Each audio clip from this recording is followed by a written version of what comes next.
ನಮಸ್ತೆ, ನಾನು ಪ್ರೀತಿಕಾ ಬಂಗೇರ. ಬೆಂಗಳೂರಿನಲ್ಲಿ ಜನ ಆಪ್ ಆಧಾರಿತ ಕ್ಯಾಬ್ ಹಾಗೂ ಆಟೋಗಳ ಮೇಲೆ ಡಿಪೆಂಡ್ ಆಗಿರೋದನ್ನ ನಾವು ನೋಡಿರ್ತೇವೆ. ಓಲಾ ಹಾಗೂ ಉಬರ್ ಸೇರಿದಂತೆ ವಿವಿಧ ಕಂಪನಿಗಳಿಗೆ ಈಗಾಗಲೇ ರಾಜ್ಯ ಸರ್ಕಾರ ಇಂತಿಷ್ಟು ದರ ಅಂತ ನಿಗದಿಯನ್ನ ಕೂಡ ಮಾಡಿದೆ.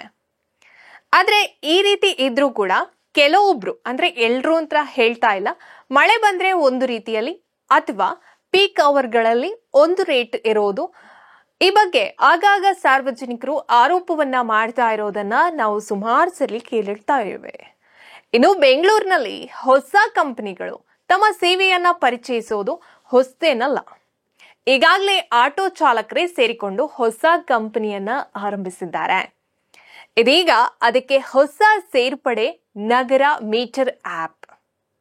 ಏನಿದ್ರ ವಿಶೇಷ ಅನ್ನೋದನ್ನ ನಾನಿಲ್ಲಿ ಹೇಳ್ತೀನಿ.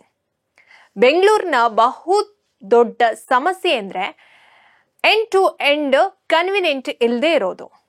ಅಂದ್ರೆ ಒಂದು ಜಾಗದಿಂದ ಇನ್ನೊಂದು ಜಾಗಕ್ಕೆ ಹೋಗೋದು ನಿಮಗೆ ಒಳ್ಳೆಯ ಹಾಗೂ ಎಲ್ಲ ರೀತಿಯ ಸಾರಿಗೆ ವ್ಯವಸ್ಥೆ ಇದ್ರೂ ಕೂಡ ಒಂದೇ ಸಾರಿಗೆ ವ್ಯವಸ್ಥೆಯಲ್ಲಿ ಹೋಗೋದು ಕಷ್ಟ.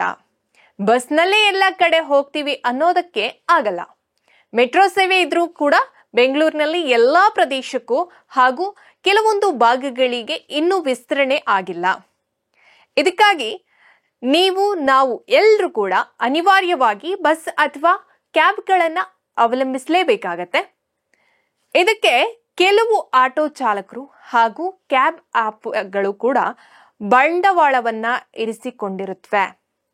ನಮಗೆ ಇಷ್ಟ ಬಂದಂತೆ ದರ ನಿಗದಿ ಮಾಡಿ ಪ್ರಯಾಣಿಕರಿಂದ ಸುಲಿಗೆಯನ್ನ ಕೂಡ ಮಾಡ್ತಾ ಇವೆ.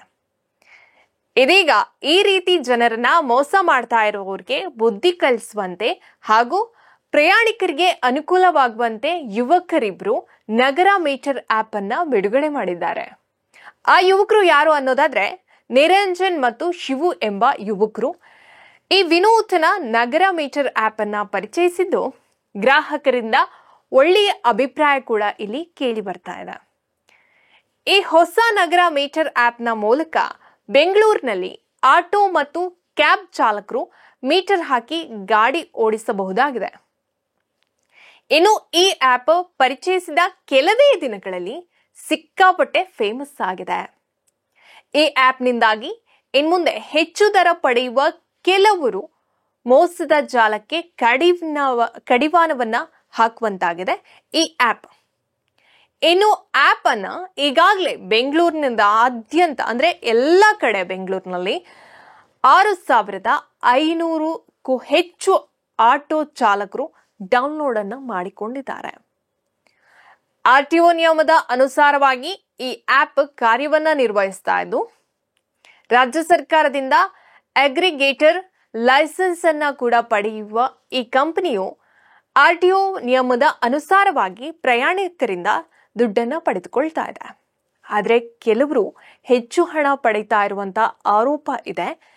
ಅಲ್ಲದೆ ಇದನ್ನ ಪ್ರಶ್ನೆ ಮಾಡಿದ್ರೆ ಕೋರ್ಟಿನಲ್ಲಿ ಸ್ಟೇ ಕೂಡ ತರಲಾಗುತ್ತೆ ಎಂದು ಹೇಳಲಾಗ್ತಾ ಇದೆ. ಹೀಗಾಗಿ ಈ ಆಪ್ ಸಾರ್ವಜನಿಕರಿಗೆ ಹೊಸ ಅನುಕೂಲತೆಯನ್ನ ಮಾಡಿಕೊಳ್ಳಲಿದೆ. ಉಳಿದ ಆಪ್ ಆಧಾರಿತ ಕ್ಯಾಬ್ ಹಾಗೂ ಆಟೋಗಳಿಗೆ ಹೋಲಿಕೆಯನ್ನ ಮಾಡೋದಾದ್ರೆ ಈ ಆಪ್ನಲ್ಲಿ 25% ಕಡಿಮೆ ಪಾವತಿ ಮಾಡಿದರೆ ಸಾಕು ಎಂದು ಹೇಳಲಾಗ್ತಾ ಇದೆ.